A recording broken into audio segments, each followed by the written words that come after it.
So there's a problem with these sensors called, we call them Midi Gestural Controllers. If you want to play them in time, it's very difficult. At the moment, I've got this set up just to play a baritone saxophone sound. And they're great for playing melodies and riffs and things like that, but if I put this drum kit in and then try and play in time, you'll see how difficult.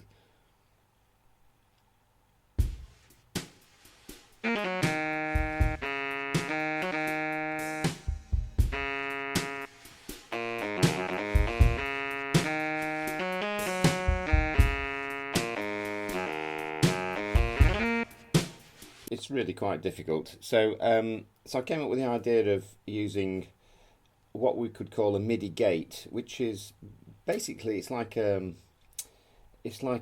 literally a gate that will only open to let the information through from this sensor in time with some timing that wherever that comes from. For this example, I've got it coming from some cells in Ableton that I've just written some notes in, as you can see here. But it could be a tutor in a workshop tapping out a rhythm on the keyboard, or it could be another participant in a workshop with some drum pads or whatever. It doesn't matter where the timing information is coming from. I thought of a way of doing this in Apollo. There's a piece of software called Apollo, made by Mark Hildred of Apollo Ensemble, and we'll have a look at it now. So here's the Apollo map, showing the quantizer block here in the middle, and this is the where the MIDI is coming in. This is the proportional switch. It could be a SoundBeam, for example. So this is the real-time, what we're calling a real-time gestural controller here. Midi Creator, proportional switch, or a SoundBeam, something like that. This little bit here, this block here, is the MIDI timing information from those cells in Ableton, which I've put simple MIDI notes. And this is the quantizer block. So this is like acting like a gate. So when the timing information comes in from this block here, it opens up the gate, and the information that's coming from the gestural controller is allowed to go through to the output. And that's essentially what it is, this quantizer block.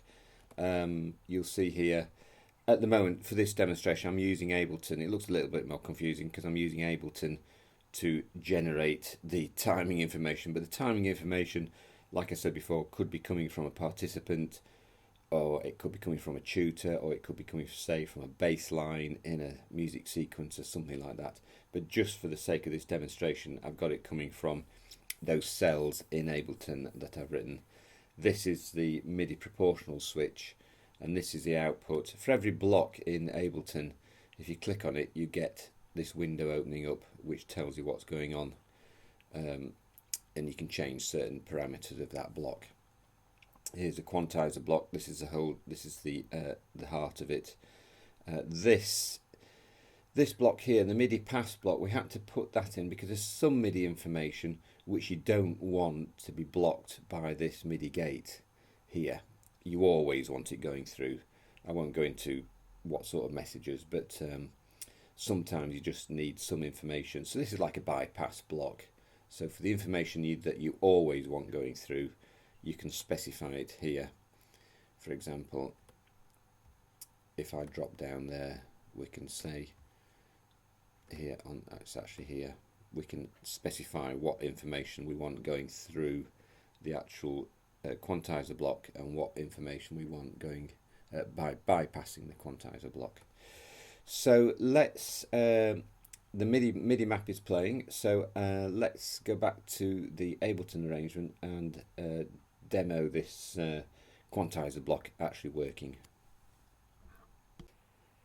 So here we have the cells. I've put these simple notes in these MIDI cells here. Here we go, down There's 5 of them altogether. This information is going out to that trigger in on the Apollo map, and so as the MIDI Creator proportional switch is playing, it's going to open up the gate, and so hopefully this proportional switch will play more in time than what it was doing before. So let's see how this goes. So we'll start the that drum beat up again.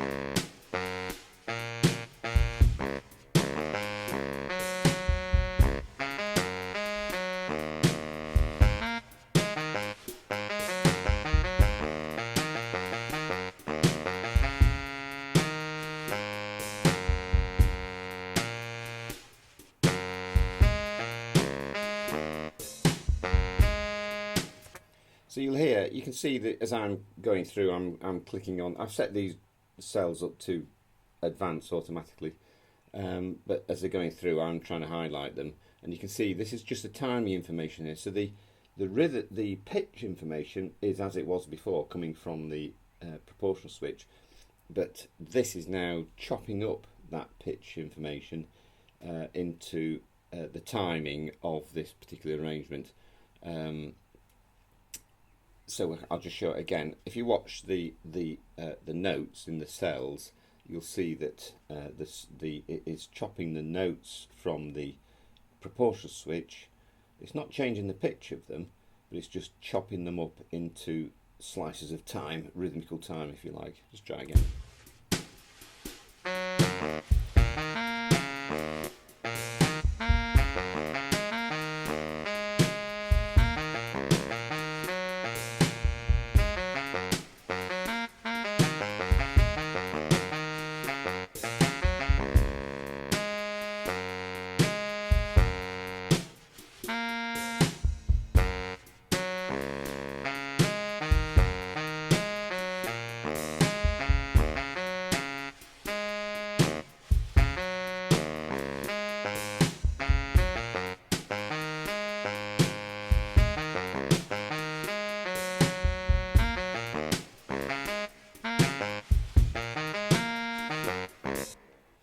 So that hopefully is shown very quickly that this quantizer block is helping to make this gestural controller, making it easier for it to play with some degree of timing.